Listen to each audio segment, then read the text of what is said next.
If Sheikh Barkatullah had waited 5 minutes more in front of the hotel, he would have seen the men who had kidnapped Ifat Khan and the number plate of the car that they used. That particular evening the happy lawyer was in a great hurry, and his trained powers of observation and patience had deserted him. As soon as Ifat alighted from her taxi, he told his taxi driver to hurry up and take him to his house as soon as possible. The big feast and celebration planned in his honor was waiting. Ifat crossed the road and headed towards her hotel. She did not see the 2 Indian men coming up behind her. They grabbed her waist and clamped her mouth. A third accomplice drove up in a big car just behind them. Her 2 kidnappers shoved Ifat into the car. Anyone looking on would have assumed that the 3 men had just picked up one of the hundreds of the call girls in Bombay Central. Ifat's hotel was smack in the middle of one of the worst areas in Mumbai.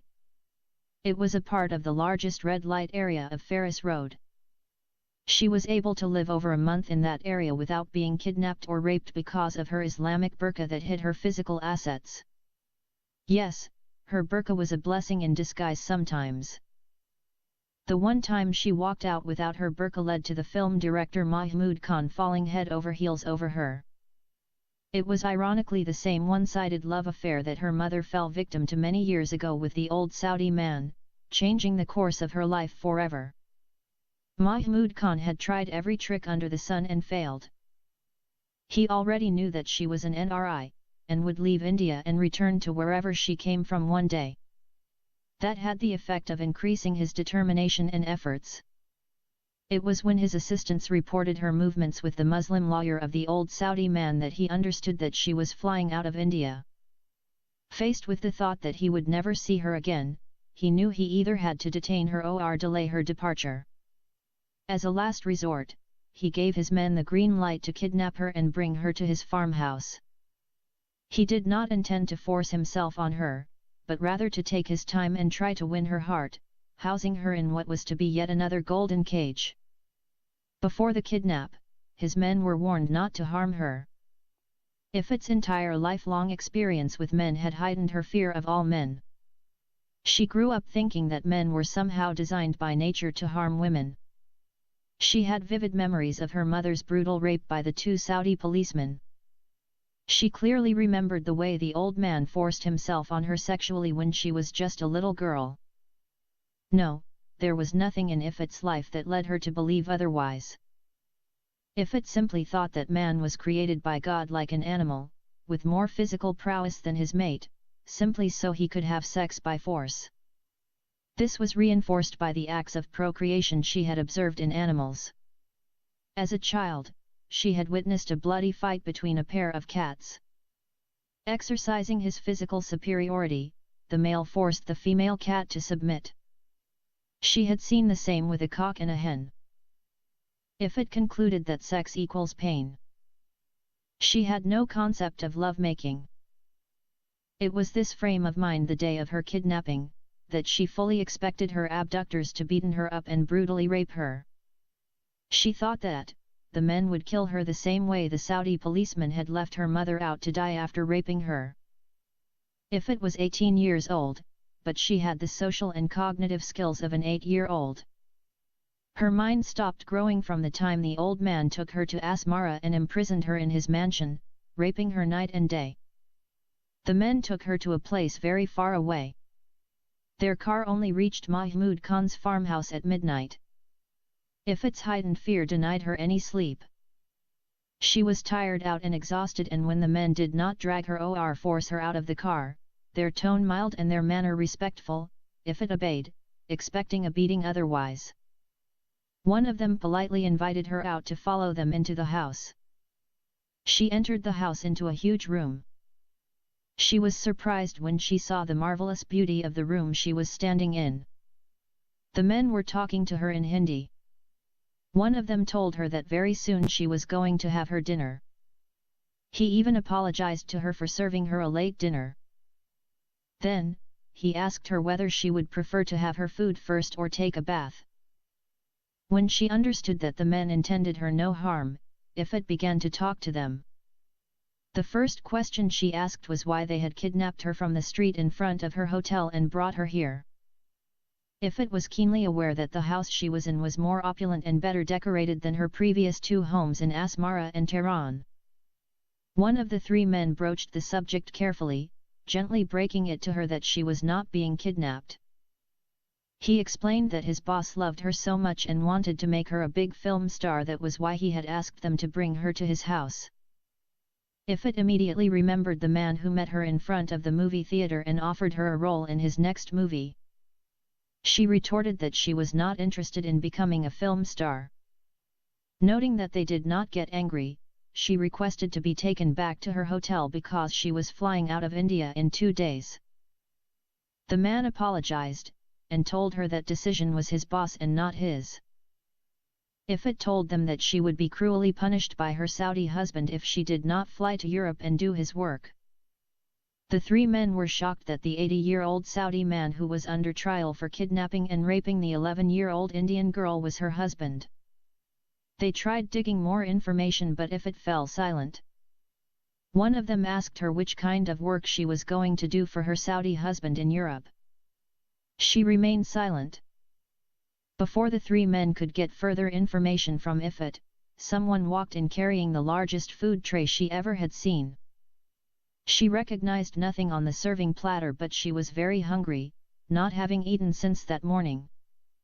In her hunger, she began eating with her hand, ignoring the fork and spoon, causing the men to gape at her and wonder. She stuffed herself with food, did not chew properly and grabbed continually at anything within her reach. Ifit simply ate the way she knew how to. At one point, she was trying to stuff food into a mouth that could hold no more. The men forced themselves not to laugh, for fear of offending her. Ifit finished almost everything that was brought to her in that huge tray. One of the men said to her that he could ask the cook to bring more food for her. She thanked him, refused the offer and said she was full. After finishing her dinner, one of the men invited Ifit to go and have a bath. She said to him she didn't want to take a bath. She reminded the man of her request. She begged him to take her back to her hotel so that she wouldn't miss her flight to Zurich. The man ignored her request and wished her good night. Then, he asked the other men to follow him, locking her in the room. She did not know whether they had left the house or were hiding somewhere. She remained seated on a huge bed staring blankly ahead. She fully expected the men to come back at any moment and forcefully sleep with her. Sleep did not come easily to her that night. Eventually, fatigue won over fear and she fell asleep on the huge bed and soon began to snore. Ifit Khan woke up at midday with no idea how long she had slept. Disoriented but fresh from her rest, she looked around her and found everything to be the same. Her heart beat faster when she remembered where she was supposed to be. She jerked upright, ran to the door and tried to open it. It was locked. She banged the door and called for help, but no one responded. When she tired of knocking and shouting, she went back to the bed and sat on it again. Looking around the room, she realized that someone had left a covered serving tray on a table across from the bed. With nothing else to do and curiosity mounting, she got up and lifted the cover. It was full of various food and fruits. There was a big pot of tea. Scanning the room and realizing she was completely alone, she started eating her breakfast standing up. The previous night's table manners returned. She ate with her hands and stuffed her mouth with food until crumbs littered the floor. The food met with her approval and when sated, she poured herself a big cup of tea. Ifit wished that her Saudi husband would not find out that she had been kidnapped and spent the night in a house with 3 men. She also wished that the Muslim lawyer would not fly to Zurich without her. She looked idly at the 2 passports and tickets in her handbag and expected that the lawyer would surely go to her husband and complain about her absence. As she had been trained, she now knew that her husband would fly into a rage and send his men out searching for her. While her mind was occupied with those unsettling thoughts, Ifit heard the door open and saw someone walking in. She recognized him immediately. She saw the man who had met and talked to her in front of the movie theater and had helped her get into the fully booked theater. The man smiled to her and sat across her in an armchair. Mahmood Khan told Ifat that he was responsible for her situation. He repeated what his men had already said to her. That he loved her and planned to make her a film star. Noting that she was alarmed, he assured her that he was not going to harm her nor allow anyone else to. Ifat repeated her plea to be released, but Mahmood Khan told her that he would not allow any man to come near her. He added that her Saudi husband was not going to come out of jail anytime soon. Seeing her response, he added that her husband might be hanged to death by the Mumbai High Court for the hideous crimes that he had committed against the 11-year-old Indian girl. Then, he narrated to her what her husband had done to the Hyderabadi girl. Despite her situation, Mahmood Khan was able to convince Ifat Khan that she was going to be safe in his farmhouse. His tone and his body language subtly underlined his promise not to harm her or force her into anything she did not want. All he seemed to want was her company. When Ifat was fully convinced that Mahmood was not going to beat and rape her, she opened up her heart and told him everything the old man had done to her in Asmara and Tehran. Mahmood was shocked to the core at Ifat's story. He told her that such an evil man deserved to be punished severely by the Indian courts. He also assured her that as long as she was staying in his house she would be under his protection and the old Saudi man would not be able to reach her. Ifat believed Mahmood and decided to stay under his protection forever. For her, this was a far better option to returning to the old man who filled her heart with fear and abused her in every possible way for 10 years. For the first time, Ifat felt secure. She innocently believed that her kidnapper wasn't going to attempt sex. Mahmood Khan felt very sad when he discovered that his dream girl Ifat was illiterate. He promised to teach her to read and write in Hindi and English. Before he left, he told her to take a bath and change her clothes.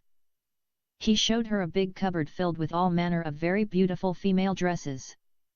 When he had left, Ifat entered the huge bathroom and took a bath with warm water. She changed her Islamic clothes and put on a modern dress. After her bath, a lady came to her room and showed her how to operate the home theater system. She also showed her a huge cupboard full of Indian movies. Ifat felt as if she was dug out of a dark dungeon and placed in a golden palace. She found it hard to believe that there was such a loving and caring man like Mahmood Khan. For her he appeared as an angel compared to her evil Saudi husband. As he promised, Mahmood Khan immediately appointed a tutor to teach Ifat Khan. It did not take too long for Mahmood to discover that Ifat was not trained for anything in life. She talked and behaved as if she came from a jungle. She did not know anything about the world she lived in. She only knew the old Saudi man and his evil ways of punishing her whenever she did something he did not like. The old man destroyed her personality and turned her into a robot. She became like a child who needed someone to protect and care for her the rest of her life.